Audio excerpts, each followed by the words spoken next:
In this episode of Axe Tuts, you and I, explore one way we can superimpose pentatonics over the blues. Hello, and welcome to Axe Tuts, the show where I talk things I know about guitar playing, music theory, and more.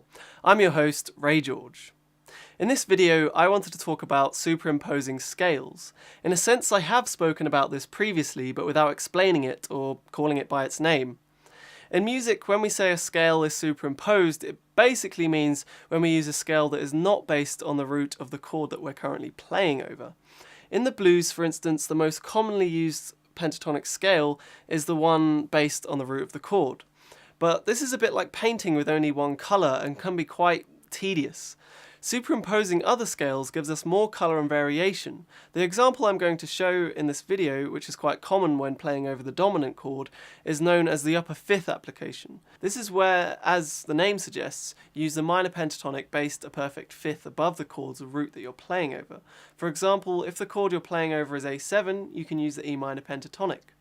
To see how and why this works, we can analyse the notes of both A and E minor pentatonic, together with the notes of the chord. And we can see that they are all quite closely related. They all contain the notes A, E and G, as well as both scales containing D. There is in fact only one note difference between the two scales, but it creates a significant difference in the tone. The use of E minor pentatonic creates less tension with the chord due to the whole tone difference between B and C sharp, rather than the semitone difference of C to C sharp with the A minor pentatonic. The reason the upper fifth scale relates well with the dominant seventh chord is because both are diatonic to the same parent major scale. If you've watched episode 5 on diatonic chords, you'll know that the dominant seventh has to be the 5 chord of a major scale. So in the case of A7, for instance, the parent major scale is D.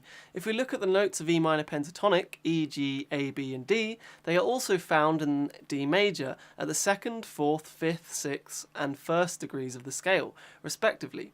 This is the same for any dominant 7th chord and its upper 5th pentatonic. Okay, I've definitely talked enough about it.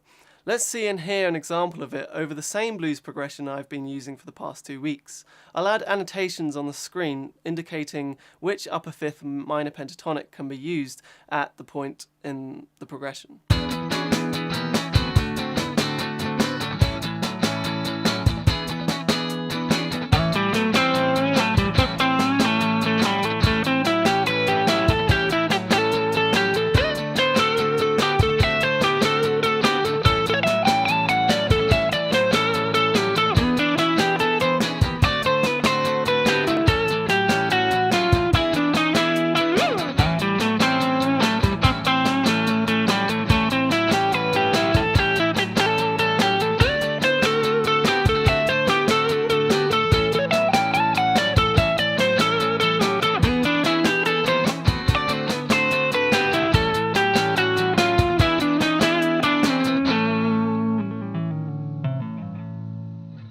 To wrap up this video, we've established now that each dominant 7th chord is the 5th of a major scale. Therefore, as well as the upper 5th application, we can use any of the major or minor pentatonic scales that are found within the parent scale of the chord that we're playing over. For instance, over A7, the first chord of the progression that I just played over, we could use scales that are found in the D major scale, which are D major, G major and A major pentatonic, as well as E minor, F sharp minor and B minor pentatonic. All of these, plus the minor pentatonic based on the root of the chord, is available to you, and can be used independently or simultaneously. Try this. Take a pentatonic lick and play it using one of the listed scales, then transpose that same lick into one of the other scales. Even though you're using the same lick, you get a new tonality. I hope you have fun with that and you found this episode helpful. If you have, please hit the like button and share this video with your friends.